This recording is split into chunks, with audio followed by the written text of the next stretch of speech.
Semua kita tentu punya cita-cita. Ada harapan besar yang kita gantungkan. Sambil terus berusaha secara maksimal. Amalkan zikir ini agar cita-cita besar kita bisa terlaksana dengan izin Allah Subhanahu wa ta'ala. Yaitu amalkan ya Aziz 12.000 kali setelah sholat maghrib atau setelah sholat subuh.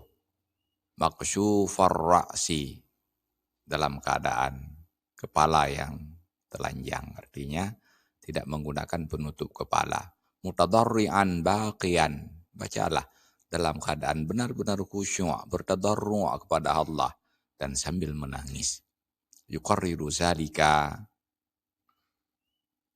isna asyara yauman.